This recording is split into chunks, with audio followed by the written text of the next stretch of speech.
예, 증시 전망대 방송 시작하겠습니다. 지난주는 미국과 이란 간의 대충돌, 그다음에 협상이 급진전되면서 이제 반전에 반전을 거듭하는 그런 모습이 나왔고, 이번 주에는 일본 그리고 이제 미국의 중앙은행 회의에서 금리를 결정을 합니다. 특히 이제 향후에 금리를 어떻게 정책을 펼칠지 이제 메시지가 어떻게 나오느냐가 되게 중요할 것 같고요. 외국인 투자들 지난주 내내 매도하다가 금요일에 이제 매수로 전환이 됐죠. 그리고 이런 가운데 스페이스X가 상장이 되면서 환불되는 자금, 그러니까 공모 신청했다가 환불되는 자금이 1,750억 달러 정도, 우리나라도 한 증권사에 5억 달러 정도 자금이 들어갔다가 그게 환불되게 됐잖아요. 이 자금이 어디로 갈지 이게 되게 중요한 변수가 될 것 같습니다. 일단 지난주 주요국 증시는 그냥 어정쩡했는데 코스닥이 제일 많이 올랐어요. 그러니까 뭐 코스닥 같은 경우는 ADR이 제가 지난번에도 말씀을 드렸습니다만은 2008년도 금융위기 때보다 살짝 더 내려갔다. 그러니까 역대급으로 많이 눌려 있는 상태인데 그게 이제 반전이 되면서 전 세계에서 코스닥이 가장 많이 올라가는 이제 그런 모습을 보였고요. 그러니까 미국에서는 종목들별로 보니까 이제 마이크론 테크가 가장 많이 올랐습니다. 반면에 소프트웨어 주식들이 지난주에 좀 고전하는 그런 모습을 보였고, 애플 같은 경우는 AI 폰에 대한 어떤 실망, 거기 이제 공개를 했는데 거기에 대한 어떤 실망으로 좀 빠지는 그런 모습을 보였는데, 그러니까 반도체를 제외하고는 스페이스X가 상장이 되는 그런 시점이었기 때문에 전체적으로는 좀 조심스럽게 움직이는 이제 그런 모습을 보인 게 이제 특징이었습니다. 자, 이슈를 좀 중요한 이슈들이 많으니까 좀 정리를 해봐야 될 것 같은데, 우선 중동 사태는 미국과 이란 간의 합의, 예, 이 단계로 가게 됐죠, 이제. 2주 전에, 원래 2주 전에 합의하고 문서까지 거의 작성이 되는 상황이었다가, 그러니까 미국이 추가 조건을 요구하면서 합의가 잘 되지 않는 그런 상황이었는데, 이 타이밍에 아파치 헬기가 피격되는 사건이 나오면서 양쪽에서 군사 충돌이 되고, 뭐 트럼프가 뭐 또 석기 시대로 보내버리겠다라는 식의 이야기를 하고, 심지어는 이제 하르그 섬 점령해버리겠다라고 그렇게 이제 겁을 줬죠. 그랬다가 이제 카타르가 개입하면서 막판에 조율이 성사가 되면서 양측이 이제 됐다. 이제 뭐 다음에 중재하고 있던 국가들, 예를 들어서 이제 파키스탄 총리 같은 경우도 됐다. 이렇게 이제 됐죠. 물론 이게 완전히 끝난 게 아니에요. 예를 들어서 핵을 어떻게 할 거냐. 그러니까 미국하고 이란하고 서로 발이 다르거든요. 물론 이제 이번 합의 말고 향후에 이거는 다시 협상하기로 했기 때문에 당장 이제 합의가 된 건 아니지만, 이 핵을 어떻게 처리할 거냐에 따라서 논란이 될 것 같고, 그다음에 호르무즈 해협에 대해서 어떻게 할 거냐. 이제 이란은 수수료를 받겠다. 이런 게 또 있고, 다음에 동결 자산에 대해서도 주말에 갑자기 뭐 아랍에미레이트에서 100억 달러를 풀어준다더라 이런 보도가 나왔었잖아요. 그래서 이 동결 자산에 대한 해제 방식 이런 것들을 가지고 실무 이제 논의 과정에서는 굉장한 어떤 또 이견이 있을 수는 있거든요. 근데 어쨌든 전쟁은 여기서 일단 틀어막자. 이게 이제 양쪽의 합의고, 이렇게 되면서 이제 이번 주 과연 국제유가 WTI 기준으로 앞에 7자를 보게 될 거냐, 아니면 이 협상하는 과정에서 또 어떤 노이즈가 발생하면서 7 이제 80달러대 중반에서 계속 치고받고 할 거냐. 앞에 만약에 7자를 보게 되면 인플레이션에 대한 우려가 떨어지면서 금리도 내려가게 되고, 이제 그 걱정거리가 상당히 덜어지는 그런 상황이 만들어질 수 있거든요. 근데 이제 8자를 계속해서 유지하게 되면은 이제 당분간 인플레이션은 계속 높은 수준을 유지하겠구나, 또 이렇게 이제 될 수 있어서 국제유가의 반응이 이제 가장 중요하다라고 봐야겠죠. 그 다음에 이제 또 하나는 스페이스X가 상장을 했죠. 예, 상장을 하면서 공모가 대비 많이 올랐습니다. 그러니까 공모가 대비 19% 올라서 마감을 했고, 시가총액은 2조 달러가 넘었습니다. 근데 이게 19%는 제가 주말에도 말씀을 드렸는데, 저도 개인적으로 한 20% 올라서 끝나겠네라고 생각을 했는데, 그 이유는 평균적으로 그렇게 올랐어요. 예, 이제 상장하면 종목들이 첫날 비슷하게 올랐거든요. 그래서 그냥 그 정도 올라가네라고 이제 생각을 했던 건데, 이제 일단 이제 첫 번째 거래는 됐고, 이제 관전 포인트가 뭐냐면, 이게 시가총액이 2조 달러가 넘어가게 되면서 단숨에 뭐 6위권, 전 세계로 치면 이제 다르지만 하여튼 미국 상장된 거 기준으로 보면은 6위권 정도 되는 기업이 되어 버렸잖아요. 그래서 이제 거대한 어떤 기업이 탄생을 했는데, 중요한 건 뭐냐면 여기서 환불 자금이 되거든요. 그러니까 자금이 나오게 됐거든요. 이 공모 과정에서 참여했다가 이제 주식 배정을 못 받은 자금이 1,750억 달러 정도가 환불이 됩니다. 근데 이 돈이 어디로 갈 거냐? 스페이스X를 장내에서 투자하기 위해서 들어갈 가능성이 일부 있고, 또는 최근에 이제 부진했던 가상화폐로 갈 거냐, 아니면 이제 그동안에 매도로 이제 현금 마련하는데 매도 대상이 됐던 주요 기술주로 다시 돌아갈 거냐, 이게 되게 중요하다라고 봐야 되거든요. 근데 최근에 이제 개인 투자자들이 지난주에 월화수 3일 동안 내리 매도를 했어요. 근데 저 3일 동안 매도가 공모 직전이었잖아요. 예, 공모 직전에 3일 동안 매도를 했는데 그 기간에 제일 많이 판 종목이 뭐였냐면 마이크론 테크놀로지, AMD, 마벨테크, 이 세 종목을 수요일에만 2억 3천만 달러인가? 하여튼 그 정도 팔았을 거예요. 제가 기억하기로는. 그러니까 하루에 그 정도 팔았거든요. 그러니까 판 종목을 다시 살 거냐, 아니면 스페이스X로 그냥 갈 거냐, 아니면 뭐 가상화폐 같은 데로 골고루 이제 돌아가서 갈 거냐. 이거 바로 이제 주초에는 나올 텐데, 뭐 제 생각에는 일부는 아마 그 스페이스X 살려고 했던 사람들이기 때문에 일부는 가겠지만 적지 않은 비중이 아마 팔았던 종목으로 다시 돌아가는, 이미 이제 주가가 좀 조정이 나온 상태였기 때문에 일부 자금이 돌아가지 않을까 이렇게 보여집니다. 근데 일단 이제 그거는 확인이 필요하다라고 봐야 될 것 같고요. 그 다음에 또 하나는 이제 이번 주 통화정책회의, FMC 회의가 열립니다. 케빈 워시가 연준 의장이 되고 나서 이제 첫 번째가 되는 거잖아요. 근데 시장은 최근에 이제 인플레이션이 높았기 때문에 금리를 올릴 것 같다, 그러니까 이렇게 전망을 하고 있잖아요. 기대가 아니라. 근데 이게 조금 살짝 달라진 게, 그 직전까지만 해도 연내 12월에 금리를 올릴 것이다라는 확률이 80%까지 올라갔었거든요. 예, 근데 이게 지금 60% 이하로 내려왔어요. 예, 60% 이하로 내려왔고, 이제 만약에 이제 미국과 이란 간의 타결이 되면서 국제유가가 앞에 70달러대까지 떨어지게 되는 그런 흐름이 나오게 된다라면은 연내 인하는 지워질 가능성도, 그러니까 인상 가능성은 지워질 가능성이 높습니다. 근데 이거를 갖다가 이제 우리가 뭘로 가늠을 하게 될 거냐? FMC 회의 끝나면 이번에는 이제 경제 전망과 점도표를 보여줄 거거든요.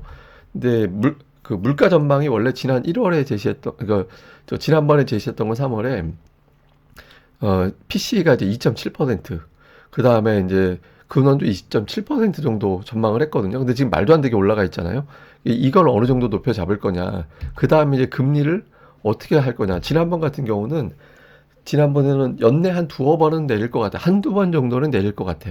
그러니까 이런 식의 전망이 되어 있었거든요. 근데 지금은 아마 금리나 찍는 사람은 되게 소수일 것 같고, 인상이 몇 명이 찍히느냐. 그러니까 예를 들어서 다수가 인상으로 찍어버리면, 그러면 이제 시장에서는 이거 좀 긴장해야 되겠구나 라는 쪽으로 흐름이 바뀔 수 있거든요. 그러니까 매파적 동결이라고 우리가 보통 표현하잖아요. 그래서 뭐 그런 식으로 이제 나오게 되면은 시장에서는 좀 걱정을 하겠죠. 그러니까 그 전에 이제 일본 통화정책 회의하고 일본은 이번에 이제 금리 인상하는 거는 거의 확정적으로 봐야 되고, 근데 일본 금리 인상을 하면서 엔캐리 자금이 회수가 되면서 일본으로 자금이 막 빠져나간다. 그러니까 이렇게 이제 걱정을 하려면 일본이 연속적인 금리 인상을 시사하면 이제 그런 흐름으로 갈 가능성이 있거든요. 근데 그걸 결정짓는 건 결국에는 이제 유가가 될 거예요. 그러니까 유가가 진정되면 물가가 올라가는 속도가 떨어지고 이제 오히려 내려갈 가능성이 생기니까, 이제 향후에 이거는 이제 국제유가가 안정이 되느냐, 거기에 달려 있다. 그래서 이번 주에 협상 이후에 국제유가가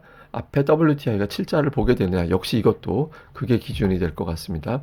그 다음에 이제 이슈가 이제 반도체인데, 그 미국 기술주들, 그러니까 미국 종목들 중에서 실적 발표하면서 이제 어닝에 이제 AI를 언급한 기업들의 주가가 강하다라는 거예요. 그 위에 보니까 그게 이제 어떤 의미냐면, 지금의 AI 시대이기 때문에 여기에 대해서 뭔가 대비를 하고 있는, 준비를 하고 있는 종목들에 대해서 선호도가 좋다라는 거거든요. 그래서 지금 AI에 대한 관심도는 떨어지지 않고 있습니다. 네, 근데 어떤 특징이 있냐면, 시장에서 우선 초반에 제일 강하게 올라갔던 종목이 엔비디아였잖아요. 그 엔비디아가 제일 강력하게 올라가는 그런 움직임이 있었고, 그 다음에 이제 강력하게 올라갔던 종목이 마이크론 테크놀로지였거든요. 그러니까 마이크론 테크놀로지가 그 다음으로 좀 강하게 올라가는 이제 그런 모습을 보였었죠. 그 다음으로 세 번째로 이제 강하게 올라갔던 종목이 최근 들어서는 이제 장비주들. 그러니까 엔비디아는 1차적으로 2024년도에 강력하게, 그 다음에 이제 작년도에 또 한번 강력하게 이렇게 올라갔는데, 올해는 사실 한 사이클 말고는 그렇게 강하지 못했었잖아요. 근데 마이크론 테크놀로지 같은 경우는 작년도 2분기 이후부터 굉장한 시세가 나오는 그런 형태가 됐었고, 다음에 이제 반도체 장비주는 그 이후에 이제 올라갔다가 최근 들어서는 그러니까 마이크론 테크놀로지는 고점 경신이 아닌데, 반도체 장비주들은 최근에 신고가 경신하는 종목군들이 나오고 있거든요. 그러니까 이게 퍼져가고 있어요. 예, AI가. 그러니까 AI 초기에 돈 집중적으로 벌던 애, 그 다음으로 돈 벌기 시작하는 애, 그 다음에 돈 버는 애, 이런 단계로 번지고 있거든요. 그래서 AI는 지금도 투자자들한테는 관심 최상단에 들어가 있다. 다만 이제 수혜 관련된 종목군들만 좀 바뀌어 있을 뿐이다. 이렇게 보면 되는 거죠. 그래서 우리나라에서도 이제 구조적으로 그러니까 이런 흐름에 이제 비슷한 식으로 어떤 변화가 생기는지 이것도 좀 볼 필요가 있어 보입니다. 그래서 어쨌든 우리나라 지수는 제가 이제 지난주에 보여드렸던 거 강세장 이후에 2주 연속 하락 음봉은 없었다. 그러니까 2주 연속 하락은 있었지만 음봉이 2주 연속 나온 적은 없었다라고 제가 말씀을 드렸었잖아요. 근데 또 하나는 뭐냐면 근데 문제는 2주 연속 빠졌어요. 예, 2주 연속 빠졌는데 2주 연속 빠진 건 한 번 있었어요. 예, 지난번 이제 3월하고 4월 첫 번째 주 요때 이제 2주 연속 하락한 적이 있었는데 그 다음에는 3주 연속 하락한 적은 없었거든요. 근데 지난주에 어쨌든 주말에 드라마틱한 반전이 나오면서 근데 뒷부분에서 좀 밀려버려가지고 이제 플러스 마감할 게 이제 마이너스로 바뀌긴 했는데 어쨌든 5주선 5주선을 지지가 되긴 했습니다만은 이번 주에 플러스로 가지 않으면 3주 연속 하락하게 되거든요. 그러면 매도를 3주 연속 매도세가 강했다? 하락했다라는 건 매도가 센 거니까. 그러니까 두 주야 뭐 그럴 수 있는데 3주로 넘어가게 되면 투자들의 생각이 바뀌게 되거든요. 그래서 이번 주에 이제 플러스가 나게 되는지 이게 되게 중요하고 다음에 이제 코스닥 같은 경우는 이제 반전이 나왔죠. 어쨌든 굉장히 고전을 하다가 반전이 나왔는데 최근 들어서 이제 특징이 2주 연속 올라간 적이 없어요. 4월 마지막 주 이후부터는 2주 연속 올라간 적이 없었거든요. 근데 이제 하나의 변화가 생긴 게 뭐냐면 코스닥의 기계 업종이 신고가예요. 종가 기준으로. 그러니까 종가 기준으로 최고가에서 마감이 됐거든요. 근데 이게 이제 왜 중요하냐면 제가 늘 말씀드리지만 시장이 강할 때는 주포와 주도주가 있다.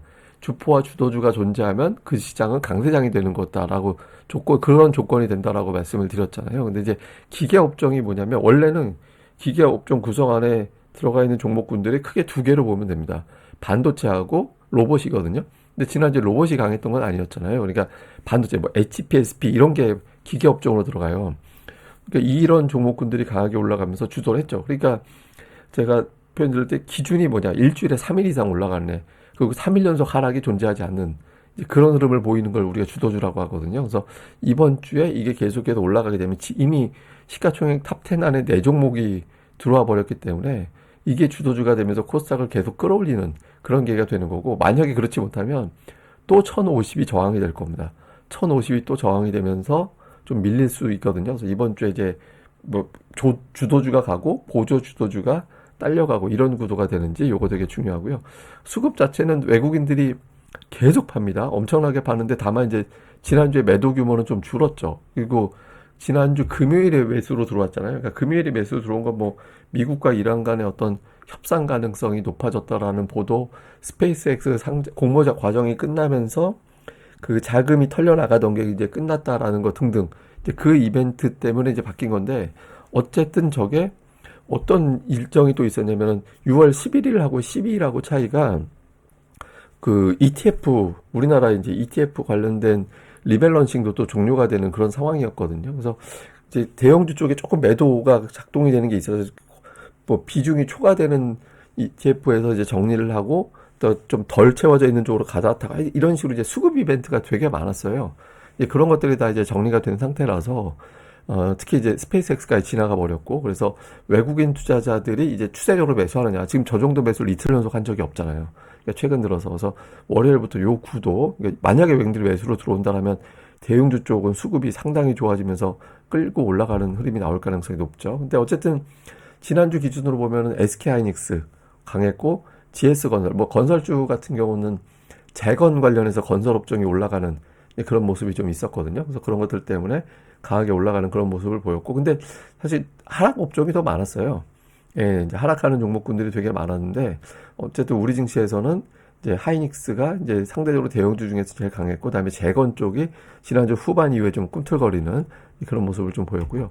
코스닥 쪽에서는 크게 보면 그동안에 좀 눌려있다 싶은 종목군들, 뭐 엔터주, 그 다음에 또 하나는 소비주들. 이거는 코스피에서도 뭐 백화점주 이런 것들이 강하잖아요. 그러니까 SK 하이닉스나 이제 삼성전자에서 어마어마한 이제 상여금을 받게 됐고 그 돈이 이제 소비를 엄청나게 붐업시킨다. 뭐 이렇게 연결이 돼서 백화점주 막 이런 것들 막 올라가고 그랬죠. 그다음에 반도체 장비주들이 굉장히 강하게 올라갔습니다. 지난주에서 코스닥은 반도체 쪽 종목군들이 압도적으로 지수를 끌어올리는 이제 그런 역할을 좀 했고요.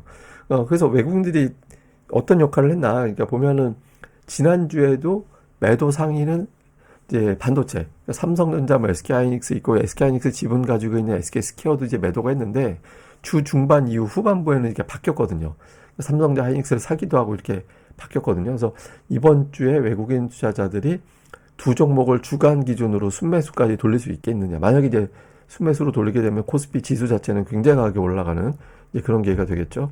그 다음에 코스닥 쪽에서는 지난주에 반도체 쪽 매도가 많았습니다. 그러니까 반도체가 급등을 하니까 반도체 관련주들이 매도 상단으로 쭉 들어가 있었고요. 매수도 이제 반도체가 있긴 했지만 반도체가 일방적으로 많지는 않았고 대신 제약주들 계열, 제약 바이오 계열의 종목 수가 조금 더 많았습니다. 그래서 반도체 팔고 매수 쪽은 일부 반도체, 그 다음에 제약 바이오, 그러니까 이쪽을 사는 그런 모습을 보였고요. 기관 같은 경우는 코스피에서는 삼성전자, SK하이닉스 매도가 4조 원 정도 됐었고, 그 다음에 이제 SK스퀘어를 대신 샀고, 한미반도체, 뭐 네이버, 뭐 이런 DB하이텍, 그러니까 이제 반도체 중에서 좀 덜 부담되는 종목군들, 그 다음에 이제 조선주 일부, 뭐 이런 것들을 좀 선별적으로 담는 이제 그런 모습을 보였고, 코스닥 같은 경우는 반도체였어요. 그러니까 지금 이게 20개 종목이거든요. 순매도 상단 20개, 순매수 상단 20개인데, 순매수 20개 중에서 13개가 반도체였거든요. 그래서 전체적으로 이제 기관이 지난주에 뭐 반도체 쪽 시세가 좀 셌다라고 말씀을 드렸잖아요. 그러니까 그걸 이제 주도한 거는 기관이었다. 근데 이제 이번 주에도 그대로 갈지 단타치고 넘어갈지 요거 이제 월요일부터 확인을 좀 해봐야겠죠. 그래서 어쨌든 주요 변수들을 좀 살펴보면 이제 미국과 이란 간의 뉴스 이후에 이제 유가가 어떻게 돌아가느냐. 예, 제일 중요합니다. 그러니까 이게 이번 주에 통화정책 회의가 있기 때문에 통화정책 회의를 되게 부담스럽게 받아들이게 되냐 아니면은 그냥 이제 유가는 빠지니까 뭐 매파적인 신중한 말은 나와도 괜찮지 뭐 이렇게 갈 거냐가 가늠되는 건 유가라고 봐야 되거든요. 그 다음 이제 스페이스X 상장 끝나고 환불되는 자금, 그러니까 미국 1,750억 달러, 우리나라도 이제 5억 달러 정도 되니까 한 7,500억 정도가 돈이 다시 돌아오는 거잖아요. 이 자금이 어떻게 될 거냐, 뭘 살 거냐, 이거 있고, 일정상으로는 이제 일본 통화정책회의, FMC 회의, 이게 이제 자칫 만약에 이게 미국 이란 간에 합의 없이 국제유가 높은 수준으로 저게 열렸다면, 엔캐리 자금 난리가 난다. 그 다음에 이제 FMC에서 연내 금리 인상이 된다. 그러면 이제 금리에 대한 부담 때문에 기술주들 또 신흥시장 부담이 커질 수 있었거든요. 그래서 어쨌든 유가 좀 봐야 될 것 같고요. 그 다음에 외국인들이 금요일에 매수 전환하는 게 어떤 의미냐. 그러니까 그동안에 한국 비중이 너무 좋아서 그걸 덜어낼 수밖에 없었다. 그게 끝난 거냐. 아니면 이제 그 직전일 뉴스들이 워낙 좋아서 단타로 매수 들어온 거로 끝나는 거냐. 그러니까 3일 이상 어떻게 가느냐. 매수냐 매도냐가 이제 추세를 결정하는 거거든요. 그래서 좀 이번 주에 매수하는 날이 많아지는지. 그 다음에 이제 개인들이 굉장히 돈을 많이 갖고 오고 있진 않아요. 예탁금도 줄고 신용은 막 반대 매도 나가고 막 그래가지고 신용도 줄어들어 있는 상태거든요. 근데 이번 주에 이제 지난주부터 시장 분위기가 좀 바뀌고 이제 해서 이게 또 자금이 들어오게 되는, 이게 그 주식을 매수할 만한 동기는 좀 많이 생기긴 했잖아요. 근데 이제 돈이 안 들어오고 있거든요. 그래서 예탁금이 이제 들어오느냐. 그 다음에 이제 코스피가 2주 연속 하락했는데 이번 주에 3주 연속 하락해지면 분위기 이상해진다. 그래서 이게 어떻게 되느냐.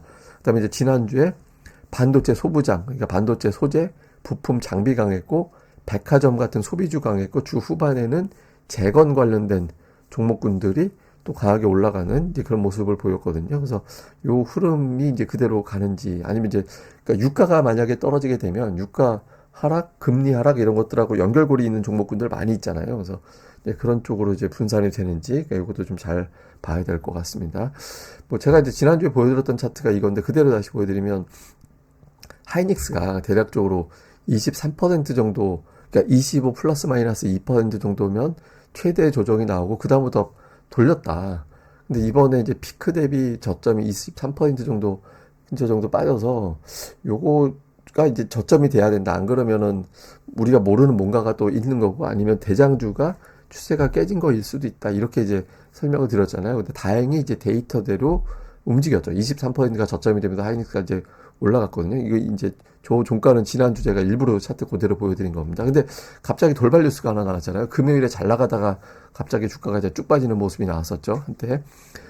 블룸버그 기사에 의하면 글로벌 은행들이 주가가 이제 많이 올라간 상태다 보니까 이거 가지고 이제 레버리지 투자, 그러니까 뭐 그러니까 이게 쉽게 얘기해서 그냥 일반 투자 지금 그냥 대출 받아서 투자하거나 아니면 파생 상품에 집중적으로 투자하거나 뭐 이런 거예요. 근데 이거 이제 좀 투자 못하게 막는다라는 거예요. 그래서 뭐 삼성 SK하이닉스는 물론이고 TSMC까지 레버리지 투자를 좀 제한한다. 그래서 아예 안 받아주거나 이제 조건을 아주 까다롭게 조건을 걸어가지고 산별적으로 받거나 이렇게 할 것 같다. 그래서 이 보도가 나오면서 금요일에 우리 증시에서 이제 지수가 오후에 갑자기 뚝 떨어지는 그런 모습들이 있었거든요. 그래서 또 큰 폭으로 오른 대형주들에 대해서 좀 비중 조절이 안 그래도 좀 있었잖아요. 그래서 근데 제 생각에는 저게 최근에 비중 조절이 계속 단행이 되면서 이제 종목들이 흔들리고 막 이런 것들이 있고 하다 보니까 그 전부터 사실 저런 움직임이 있긴 했었거든요. 그래서 아마 좀 하락하니까 요거 자칫 잘못하면은 낭패될 수도 있겠다. 그래가지고 이걸 갖다가 이제 틀어 막은 걸로 보거든요. 근데